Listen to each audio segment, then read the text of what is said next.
All right, we're live. Okay, hello everyone. Welcome to our story board where we share stories, and I'm the one that reads them. I'm Blake, and I'm with Heather, who is our resident artist. Hello, And everyone. we've had a lot of fun reading some old stories and watching how Heather recreates them on her computerized art board. It's really fascinating to watch. And I'm really glad to be here and glad to be part of your life. And thank you for joining us. Uh, we're just two um, average, unique people who love stories and art. And we're here to share that and hope that you find some enjoyment with it. So we're currently in reading the stories of The Wind and the Willows by Kenneth Grahame. We finished chapter one. Did you want to show your Yeah, I completed artwork? finally finished up the render from last time. That's a problem when you're an artist sometimes, is that nothing's ever quite done. You always kind of want to work on things just a little bit more.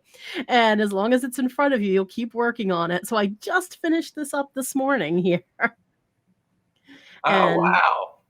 so yeah, this was from last time. We've got Mole and Rat enjoying time on the river here, with beautiful flowers around them and vines and cattails. Do you have cattails in Texas, or is that just a like Oh, we East do Coast have thing? cattails. I live in the on the edge of what's called the Great Thicket, and it's very dense, wooded pine trees, and we have a lot of rivers and water, so we have cattails, and you would find it familiar. Some familiar plants from New Jersey that we have in Texas. So yeah, So yeah, this was the finally the finished render, and I'm looking forward to starting on chapter 2 today. It looks like there's some exciting stuff that's going to happen today that I yeah, get to I draw. love chapter two. Heather and I were talking before. Chapter one kind of sets the scene, and you kind of enter into the world. And as far as reading that part, it was a far more poetic chapter as it described the river and poetry can poetry style can be a little more difficult to read, but the imagery it brings is beautiful. Today we're it's a little more story oriented, and I just wanted to say beforehand we're going to meet Toad,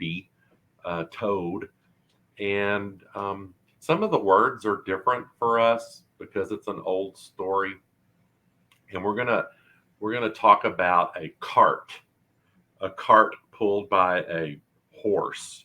It's really kind of a camper, a little wooden camper with wagon wheels that's pulled by a horse. So when you hear the word cart, have in your head, and I think Heather's going to draw that part of her artwork. Yep, I It's will. more like a camper that's pulled by a horse rather than a car, and that's what we're going to encounter today. All right, I'm ready to get going if you are. All right. Chapter two of The Wind in the Willows by Kenneth Grahame. And chapter two's title is The Open Road. He is indeed the best of animals, replied Rat. So simple, so good natured, and so affectionate. Perhaps he's not very clever. We can't all be geniuses. And it may be that he is both boastful and conceited, but he has got some great qualities, has Toady. Rounding a bend in the river, they came in sight of a handsome, dignified old house of mellowed red brick with well kept lawns reaching down to the water's edge. There's Toad Hall, said Rat, and that creek on the left where the notice board says private, no landing allowed, leads to Toadie's boathouse, where we'll leave the boat.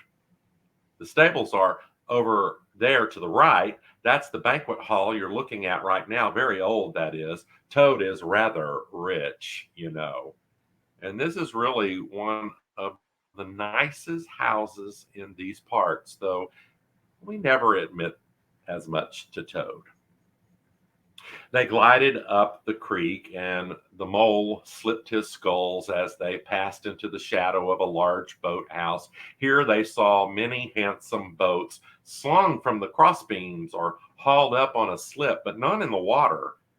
And the place had an unused and a deserted air. The rat looked around him. I understand, he said. Boating is played out. He's tired of it and done with it. I wonder what new fad Toady has taken up now. Come along and let's look up him up. We shall hear all about it quite soon enough. They disembarked and strolled across the gay flower decked lawns in search of Toad, whom they presently happened upon resting in a wicker garden chair with a preoccupied expression of face and a large map spread on his knees. Hooray! Toady cried, jumping up upon seeing them. This is splendid. He shook the paws of both of them warmly, never waiting for an introduction to the mole. How kind of you, he went on, dancing around them. I was just going to send a boat down the river for you, Ratty, with strict orders that you were to be fetched up here at once, whatever you were doing. I want you badly, both of you. Now, what will you take? Come inside and have something. You don't know how lucky it is you turning up just now. Let's sit quiet a bit, Toady, said the rat, throwing himself into an easy chair while the mole took another by the side of him and made some civil remark about Toad's delightful residence. Finest house on the whole river, cried Toad boastfully, or anywhere else for that matter, he could not help adding. Here the rat nudged the mole. Unfortunately, the toad saw him do it and turned very red. There was a moment of painful silence. Then Toad burst out laughing. All right, Ratty, he said. It's only my way, you know, and it's not so much a very bad house, is it? You know, you rather like yourself. Now, look here. Let's be sensible. You are the very animals I wanted. You've got to help me. It's most important. It's about your rowing, I suppose, said the rat with an innocent air. You're getting on fairly well, though you splash a good bit still with a great deal of patience and quantity of coaching. You may, and Toady interrupted. Oh, pooh, boating, interrupted Toad in great disgust. Silly amusement. I've given that up long ago. Sheer waste of time, that's what it is. It makes me downright sorry to see you fellows who ought to know better spending all your energies in that aimless manner. No, I've discovered the real thing, the only genuine occupation for a lifetime. I propose to devote the remainder of mine to it, and can only regret the wasted years that lie behind me, squandered in trivialities. Come with me, dear Ratty, and your amiable friend also, if he will be so very good, just as far as the stable yard, and you shall see what you shall see. He led the way to the stable yard accordingly, the rat following with the most mistrustful expression.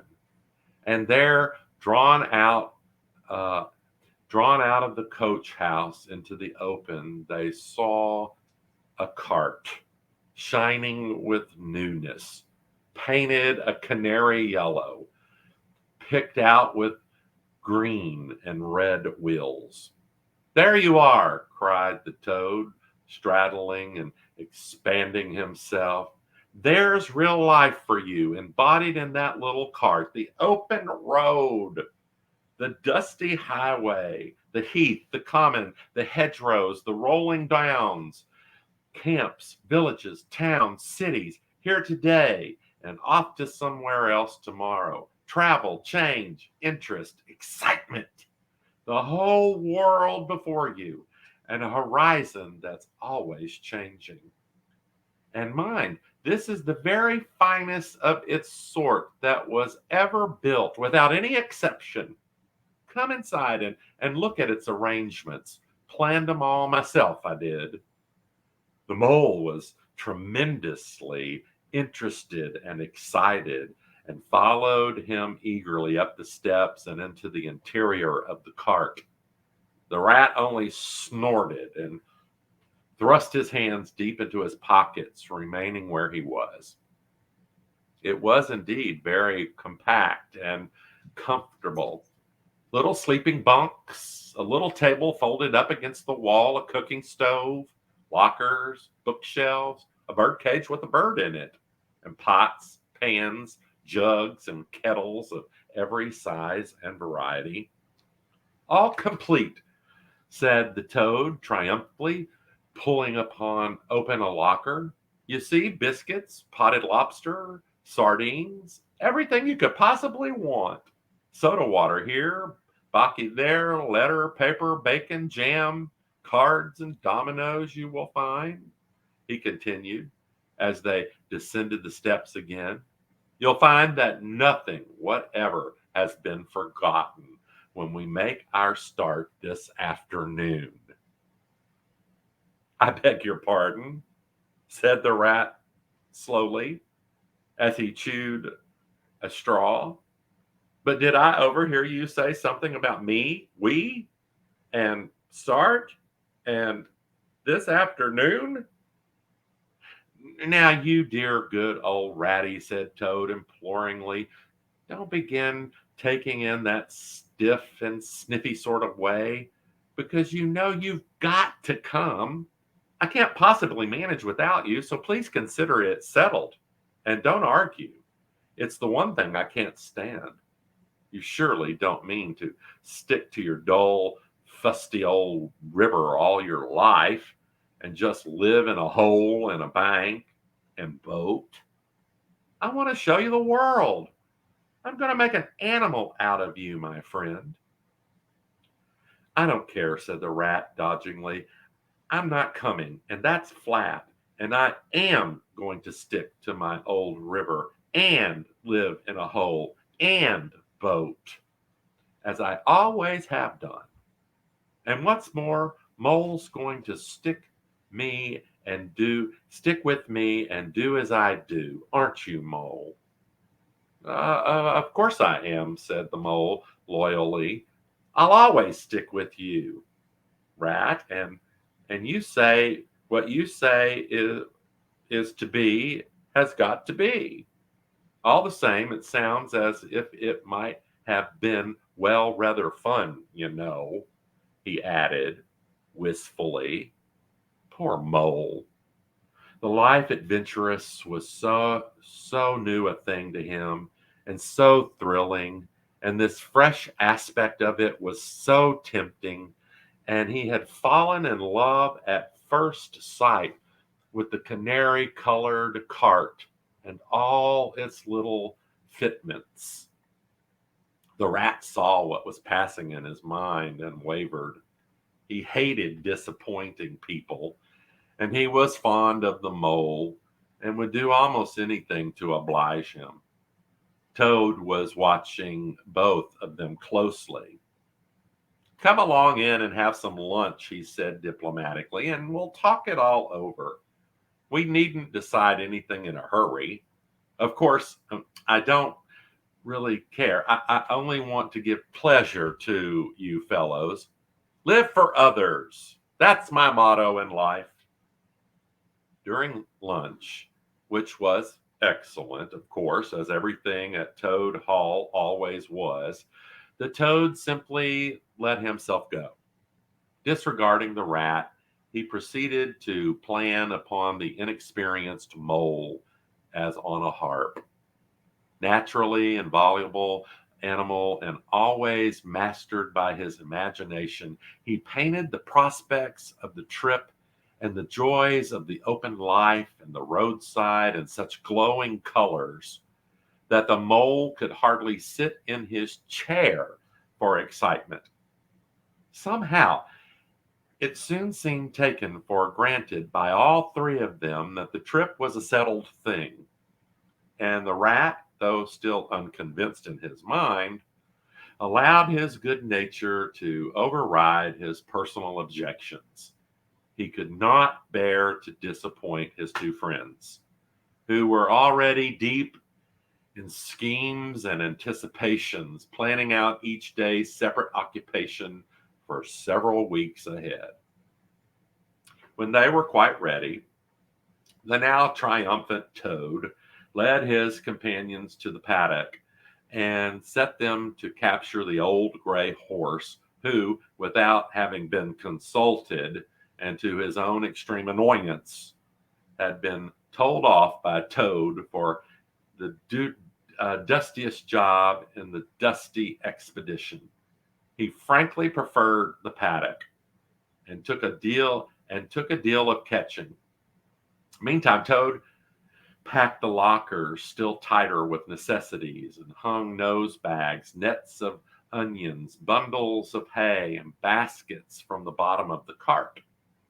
At last, the horse was caught and harnessed, and they set off, all taking at once, each animal either trudging by the side of the cart or sitting on the shaft as their humor took him. It was a golden afternoon. The smell of the dust that kicked up was rich and satisfying. Out of thick orchards on each side of the road, birds called and whistled to them cheerfully. Good-natured wayfarers passing them gave them good day or stopped to say nice things about their beautiful cart. And rabbits sitting at their front doors in the hedge groves held up their forepaws and said, "Oh my, oh my, oh my." Late in the afternoon, tired and happy, and miles from home, they drew up on a remote common far from habitations, turned the horse loose to graze, and ate their simple supper, sitting on the grass beside the cart.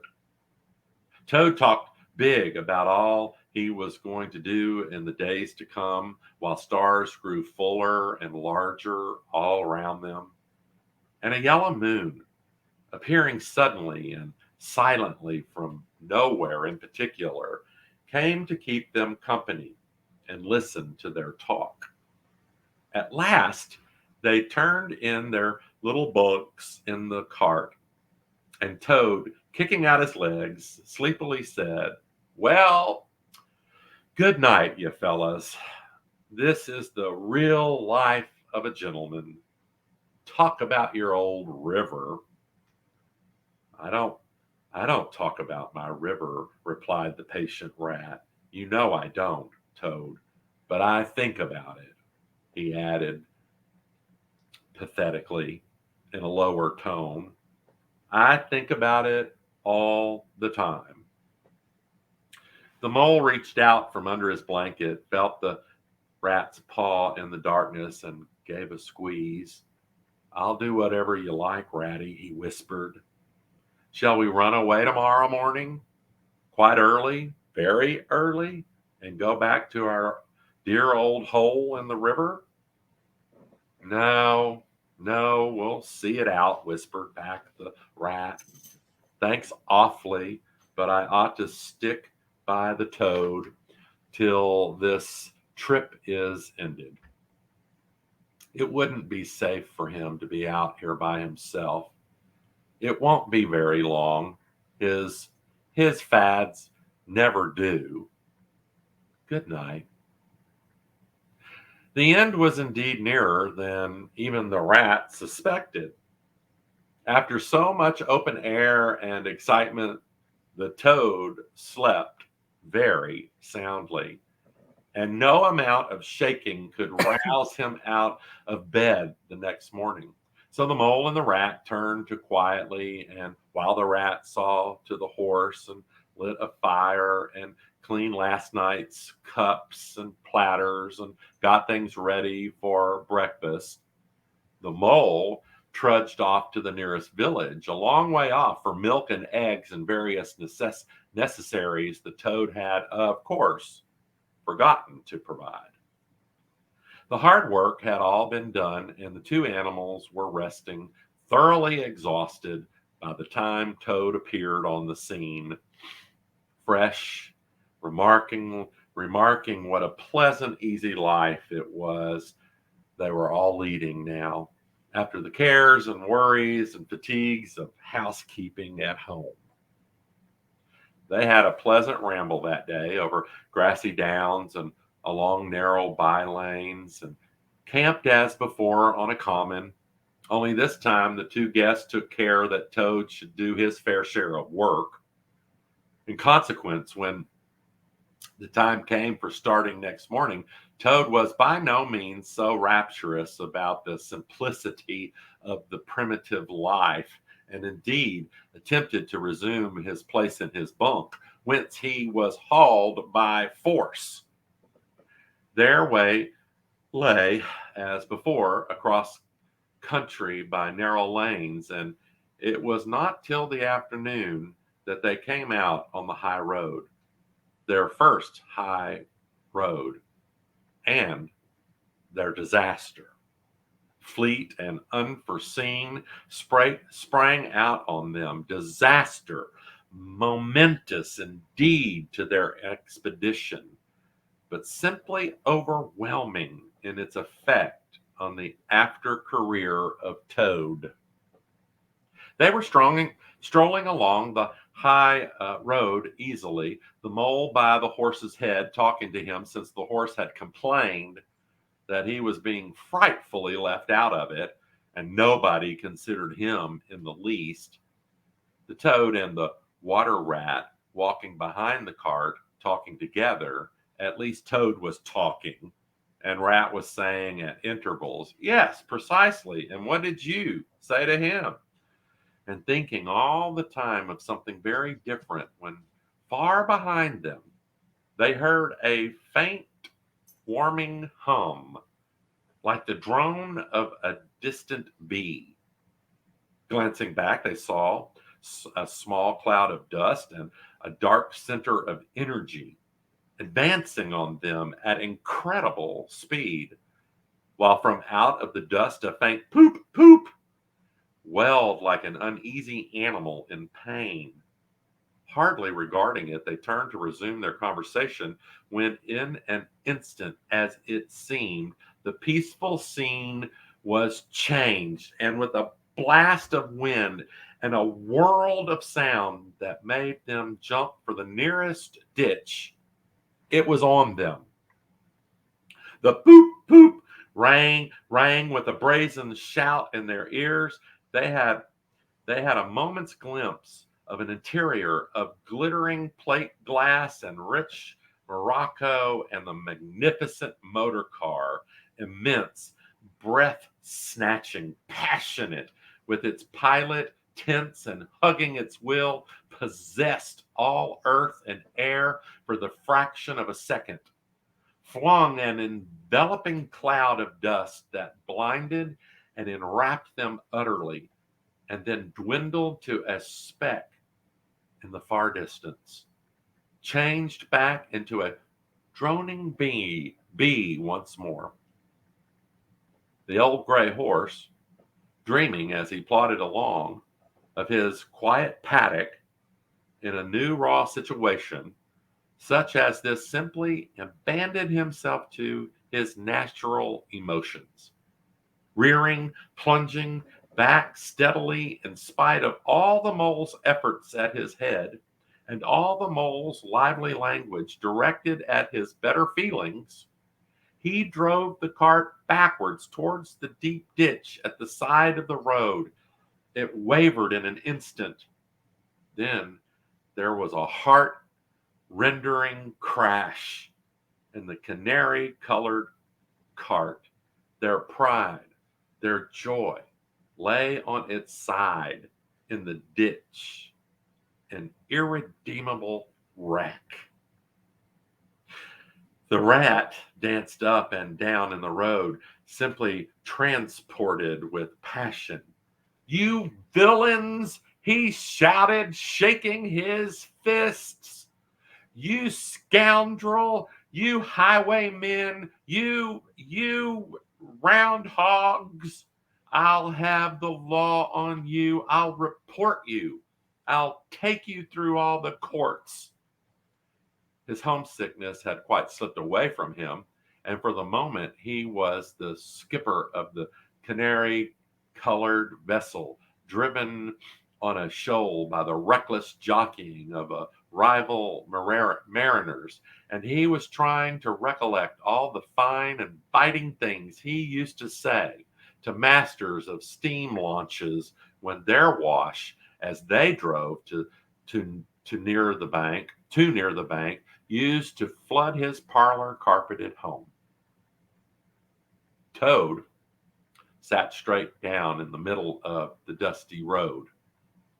His legs stretched out before him and stared fixedly in the direction of the disappearing motor car. He breathed short.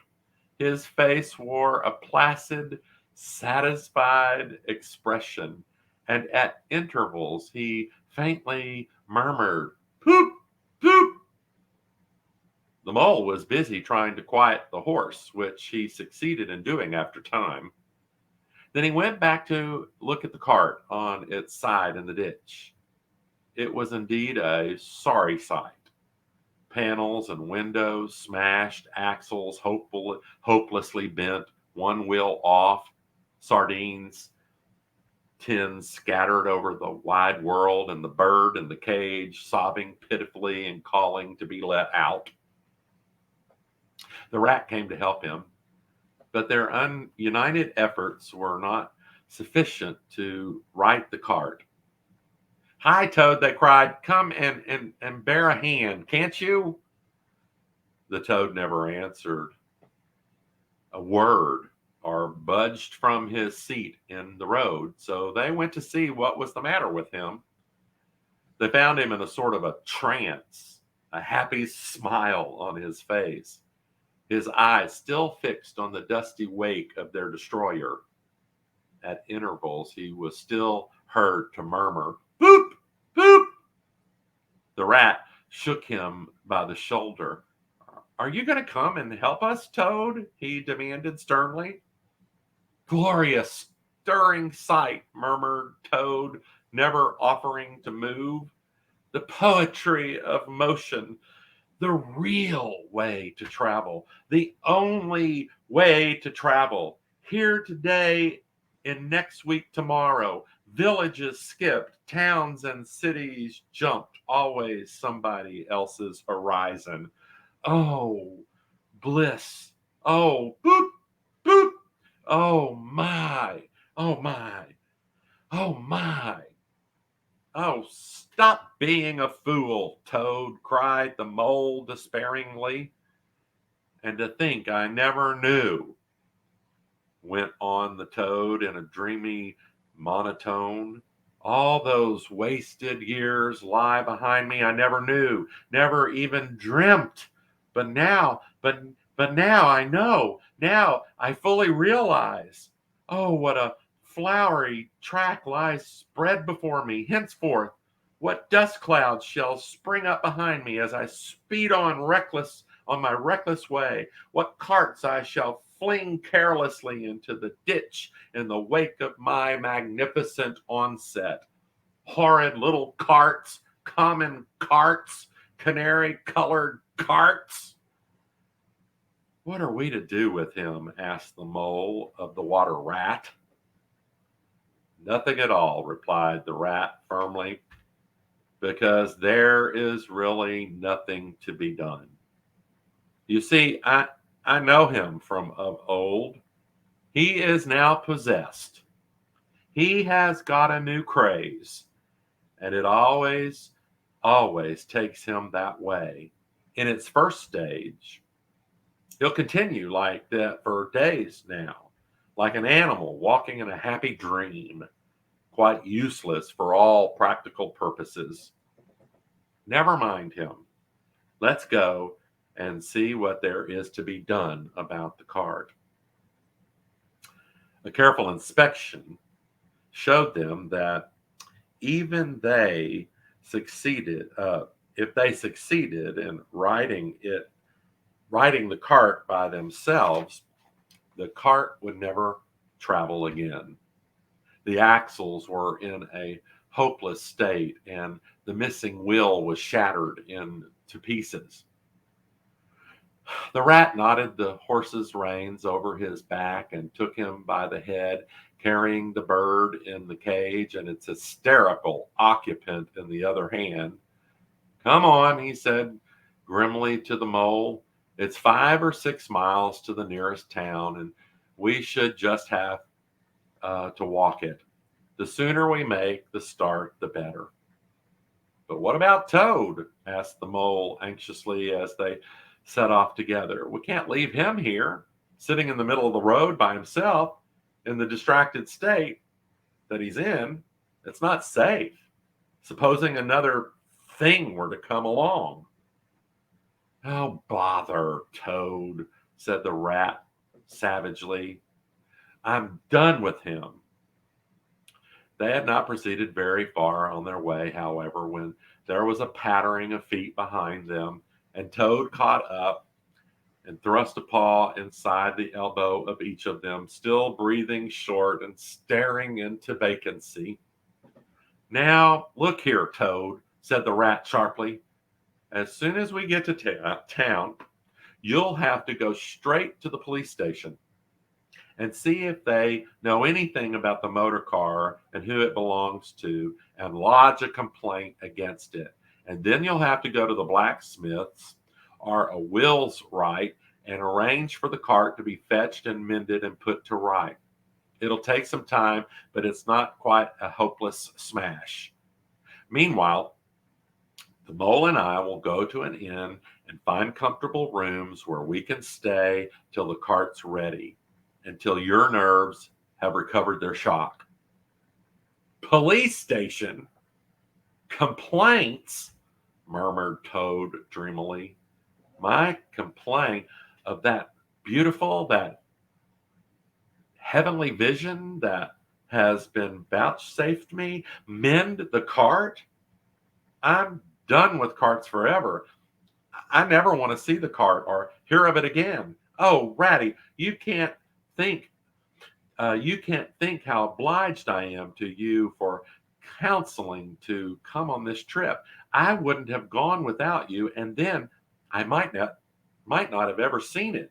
That swan, that sunbeam, that thunderbolt. I might never have heard that entrancing sound or smelt that bewitching smell. I owe it all to you, my best of friends. The rat turned from him in despair. You see what it is? He said to the mole, addressing him across Toad's head. He's quite hopeless. I give it up. When we get to the town, we'll go to the rail station, and with luck, we may pick up a train there that will take us back to Riverbank tonight.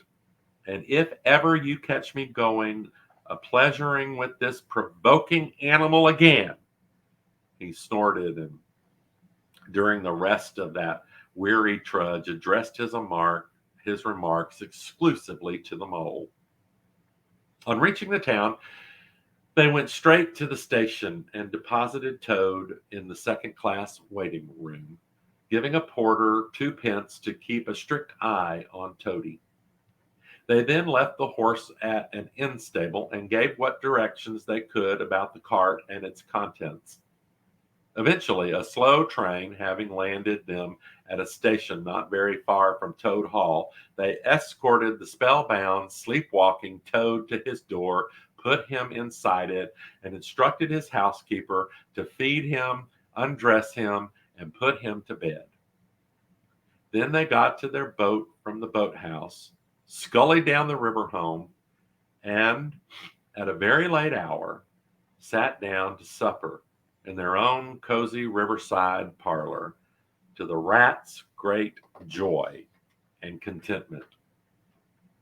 The following evening, the mole, who had risen late and taken things very easy all day, was sitting on the bank fishing when the rat, who had been looking up at his friends and gossiping, came strolling along to find him. "Heard the news?" he said. "There's nothing else being talked about all along the riverbank. Toad went up to town by early train this morning, and he has ordered a large and very expensive motor car." The end of chapter 2, The Open Road. And look, there are Didn't quite roasting finish. marshmallows on the open road. Didn't quite get finished, but got pretty much everything, at least like the colors flatted in. So a little too ambitious with trying to get everything in this episode in this one, but Yeah, got the I gist of like. it. You know what I like, and is how the glowing of the fire is kind of reflecting in the mole and the rat and the top of the ears of the toad. That's cool. I mean, it really looks like they're sitting around a fire. Well, I mean, they are in your picture, but a real fire. Yeah, and once I finish up, there'll be shadows on the other side of them because when there's a really bright light shining on you on one side, the rest of you's in darkness. It's a little artist trick there that kind of helps give things a little bit of dimension. That you think about, where's the light going to hit you, and then what kind of things is going to be in shadow when that light is illuminating one area. Because there's kind of a balance of a lot of things, that there's light and darkness, and they kind of balance each other out in art. So without the light and the darkness, then it's just a flat image. Yeah, like a piece of paper, totally Yeah, flat. Whereas, when something is alive and moving, it's playing with the light. yeah, I like that. And I think the story is a lot of fun, and I really relate to the rat. He's going, "Oh." He knows his friend the toady really, really well, but he still goes to visit, knowing that you're going to step in his realm. You might be on an adventure, and boy, they had an adventure. Yep, they did. And Toad's kind of this very fickle character who goes from sort of one hobby to the next, and he definitely sort of drags his friends along with him, but they still love him anyway. They make sure he gets home and he's safe and he's taken care of, even when he kind of goes off on flights of fantasy. Everybody's a really good friend in this story. Well, some adults are like Toady, and they'll buy campers and go on one camping trip, and then the camper sits in the backyard for a long time. But when I was younger, that's how some of my toys were. I wanted the next greatest toy, and you begin to ignore the other things that you had, or the next greatest electronic device. Um, um, and the rat's kind of telling the story of, well, it's not all bad at home, and there's some things to hold on to that are meaningful and enjoyable, and the mole just keeps learning. He's kind of in the middle of their tug of war in this story, but going, okay, I'll go. And then how they work to please each other. That's a really interesting part of the story. Um, It's thoughtfulness and wanting to make sure that your friends are happy and that the people you care about are happy, and putting that little bit of extra thought in there, like, well, what will Mole like, and what will Toad like, and what will Rat like?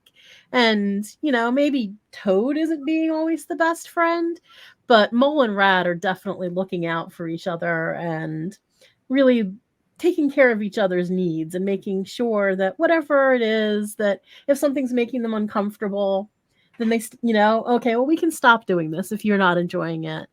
which was what Mole said to Rat. And Rat's like, no, no, let's stick it out. Let's, I'm okay with it.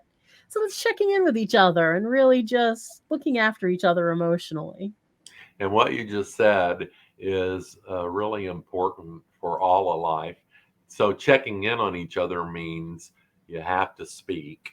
You have to speak some things that are hard to speak, like I'm feeling this way. Sometimes for me, that's the hardest thing to do, to speak the first sentence. But the people who really care about me uh, listen to my sentence and go and respect my feelings or allow me to have those feelings. And then together we figure out how to just keep moving in life. And I think that's really important for all of us to live. And I appreciate that part of this story. And also, even without the deep stuff, it's just fun to go on an adventure. And I think Yeah, Mole is really on the adventure of a lifetime with all these characters he's meeting. yeah. And it may be scary to go on that adventure. And I think in the next chapter, he's going to be a little bit scared, just a little sneak peek of what's going to happen in our next episode. Yeah, I But mean, it's can always you imagine fun. Mole? He's going, oh, this is so awesome, and then all of a sudden, disaster, and then he's going, oh, I want to go home now. I want to go home now, And and he they can do do go that. He home. can always go home once he's Yeah, they done do go adventuring. home, but they don't stay there, or we wouldn't have the next story. Yeah, yeah. Once you go home, you rest up a little bit, and then you move on to whatever the next thing life has for you. Awesome. Well, I want to be around that campfire. Me too. I love camping. I do too, but then I love to watch the smoke out of my hair. Yeah. I'm more of Sit a and look at the camper. stars. I like the cart.